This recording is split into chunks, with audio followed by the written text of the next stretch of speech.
my knitting podcast. This is episode 13 and my name is Marleen and my podcast is called Sunny Sea Knit. I'm also called Sunny Sea Knit on Instagram, so if you would like to see more projects of mine, you can just look at my Instagram page. I talk about all the things that I knit. The things that I have knit, so which I finished, and the things that I currently am knitting on. And also recently I show you all the things that I sew.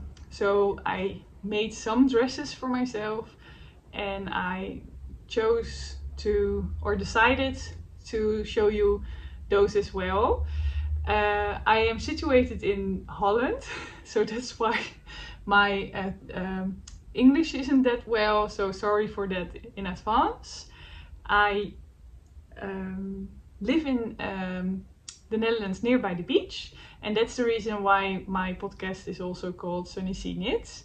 I am a working mom. I used to work as a doctor and now I work at home doing sort of administrative work. And I'm really enjoying it because I can spend a lot of time with my children. This week I haven't got any time to, or lesser time to knit, because my eldest daughter, her teacher was sick.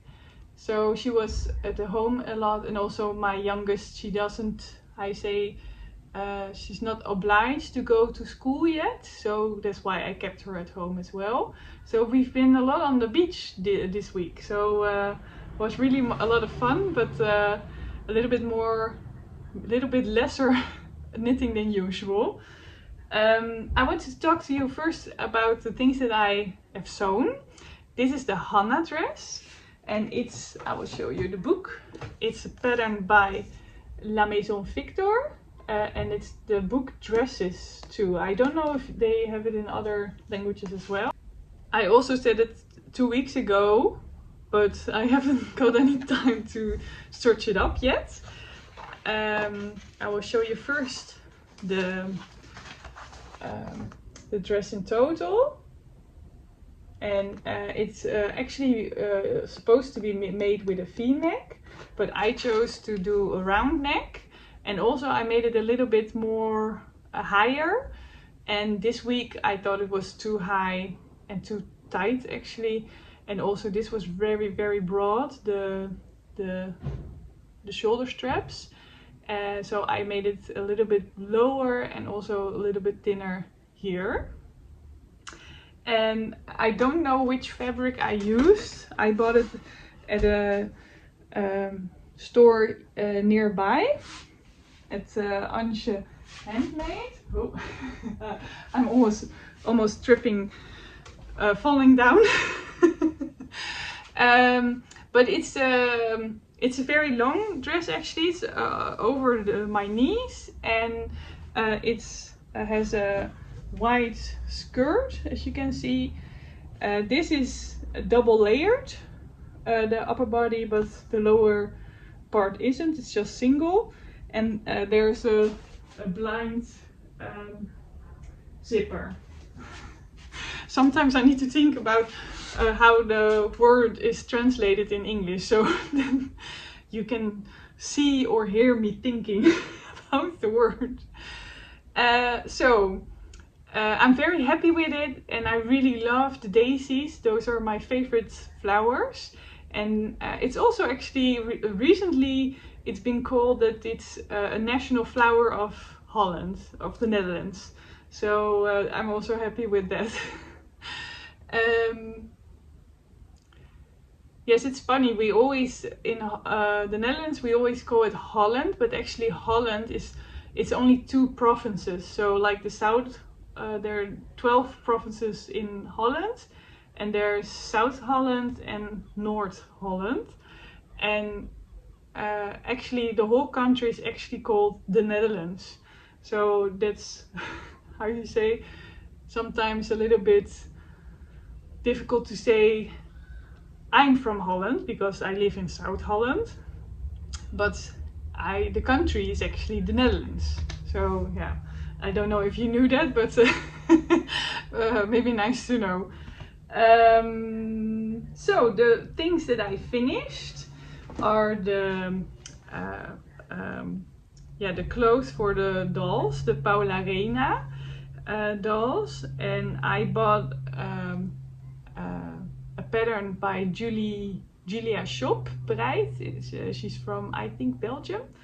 And she had books, Boven de Wolken it's called, and she had all those patterns, yeah, unfortunately only in Dutch, for these dolls, for the, how you say, the shallow pet, I don't know if it's called like that, the shallow pet pants and clothings.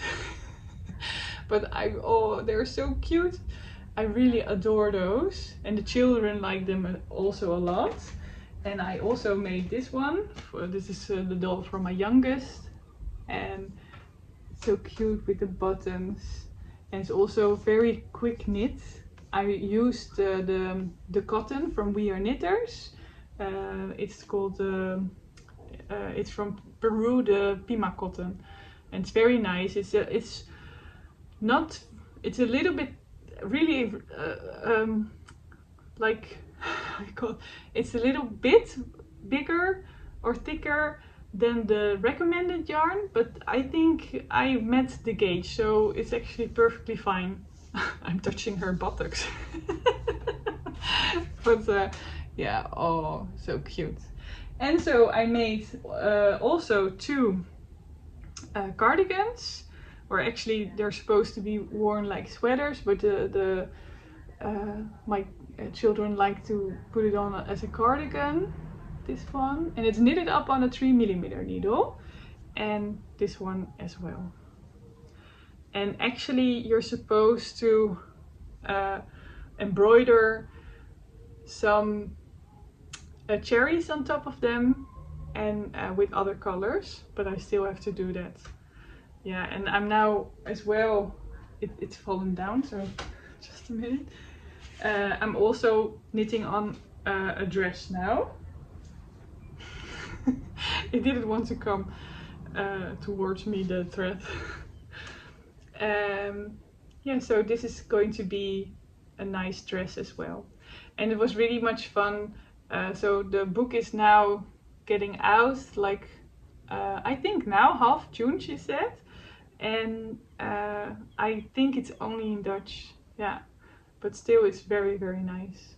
Yeah, I hope for you that she will translate it in English as well. Then other things that I'm working on is a testknit for from Lievelings van Eve. I already told you about it in my recent episode at the end with the purchases, the acquisitions.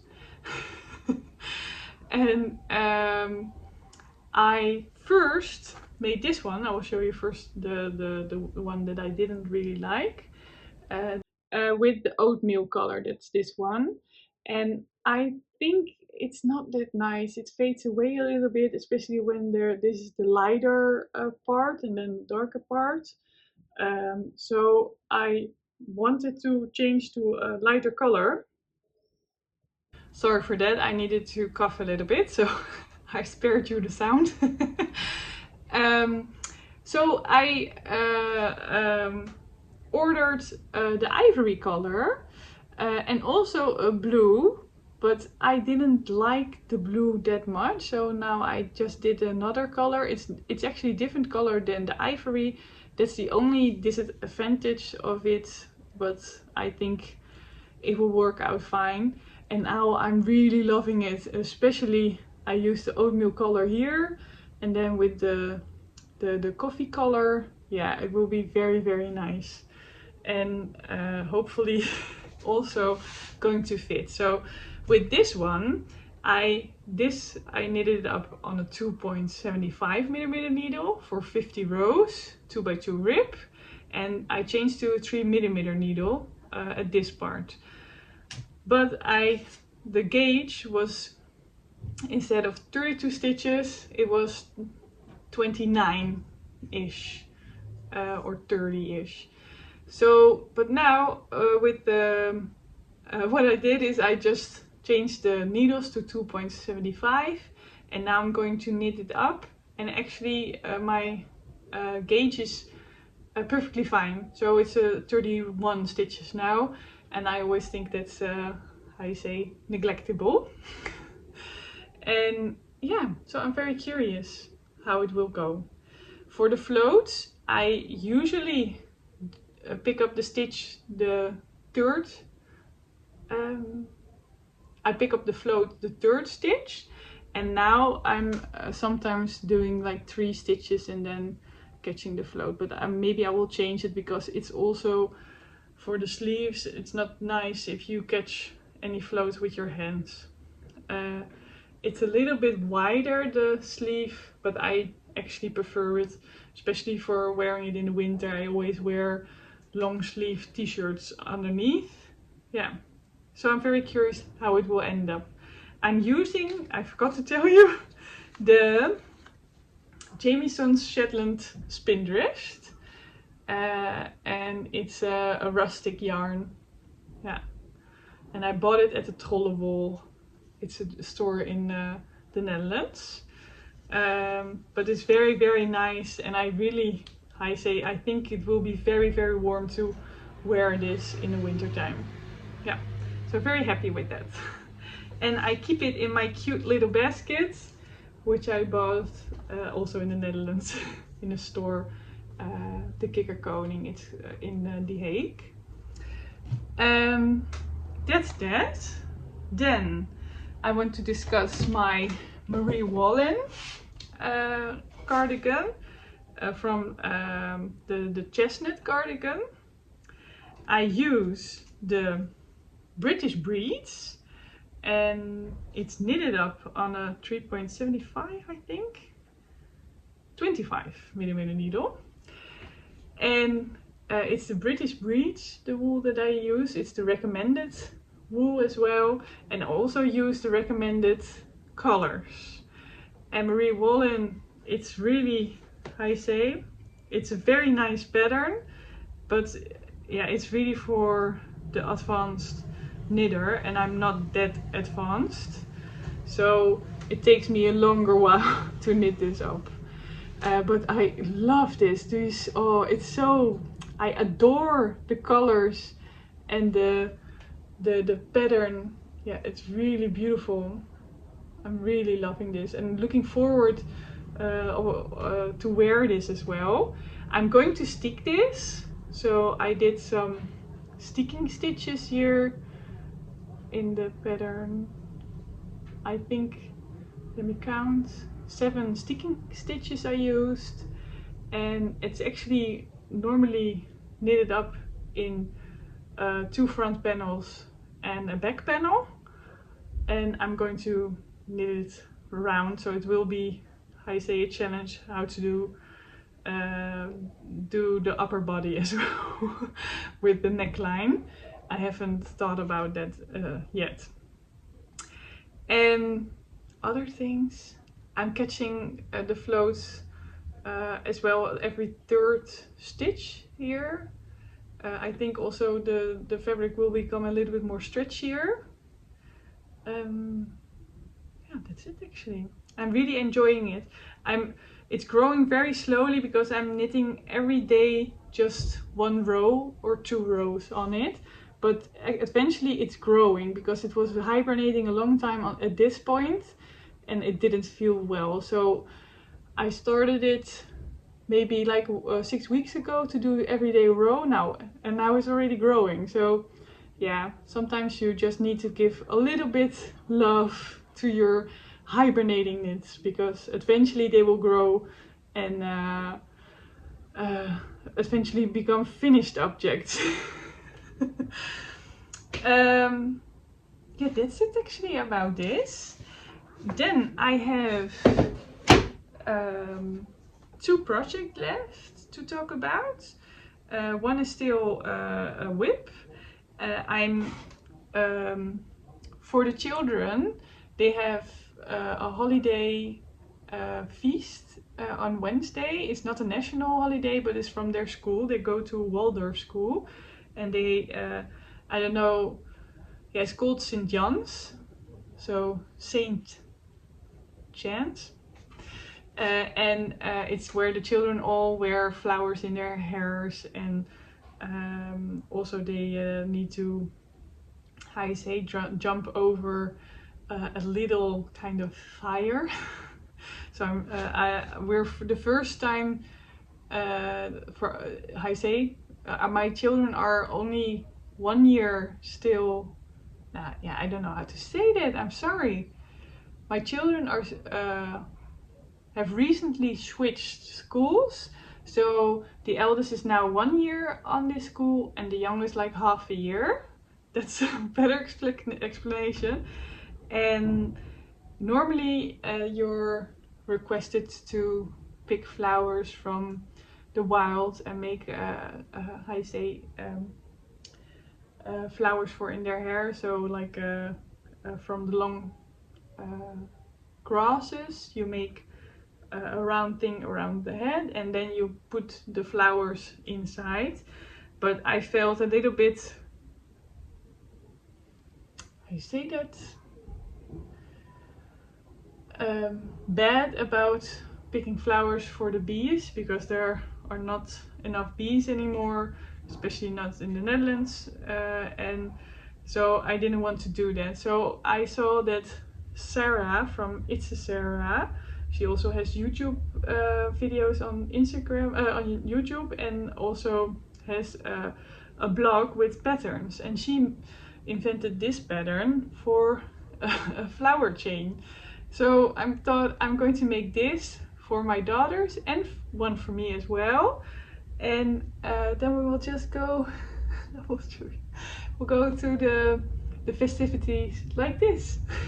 How cute is that? So I need to make two still, and I'm going to make for the children, so I think this one will be for me. I will make this a little bit nearer to each other, so that there are a little bit more flowers around. Or I can of course make some flowers in between as well, but I think that will be a little bit messier.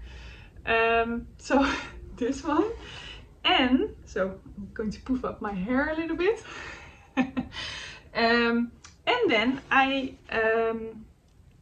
went to a store with a friend of mine. She's called Elske. She also has YouTube videos, but only in Dutch, so maybe it's possible to subtitle them. But we went to Dordrecht to a knitting store, Rebel with a Twist. So if you're ever in the Netherlands, in Dordrecht, really visit that store. She's actually, the owner is actually going to move to a bigger location, because now it's a smaller location, and so she gets a little bit more yarns as well, and also different brands. So if you're ever in Dordrecht, really visit her store. Because it's lovely, and also the owner is really lovely. But I bought some yarn at her store. It's the spincycle yarns, which Andrea Mowry uses a lot, and I bought two yarns of these, skeins of these, and I'm going to use them as well for a project of Andrea Mowry. It's the Find Your Fate shawl. It's I think a little bit older pattern from her, but I loved it a lot. And I'm going to use first this color, then this one. I already had this in my stash already. This is the onion nettle sock yarn, and this is the Knitting for Olive, the mushroom rosa, the fingering weight from merino wool. So this one, and this one is also fingering weight from oliviaandoliverfibers. So I'm going to do it like this, and then this one, because this one fades a little bit more to the brown. It's difficult to hold on. And then this one, I don't know which one this is. And also it's not a very beautiful yarn cake. I should be ashamed to show you. But yeah, sometimes something ugly can be very beautiful. So I don't know if you see the colors that much because it's in the late afternoon a little bit now. And then I have some knitting for Olive, dark cognac. I'm going to do it like this. And then it's going to fade in one another. So I'm not sure if the position of this is well enough or it should be, yeah, I think I need to find out when I'm knitting it. But this kind of fade it will be. And then at the end it will be more with this one. So I'm very curious how it will end up. But I will keep you posted. So that's it actually. I've come to the end of my stories. And I hope that you're doing well and I hope you enjoyed it. It's a shorter episode than usual. Normally I'm around 30 minutes, but I thought if I just make a video more regular, then I can show you also a little bit more the process of my knittings instead of only finished objects. And if you liked the video, please like and subscribe if you want to be notified for a new episode. And I hope to see you back soon. Bye bye!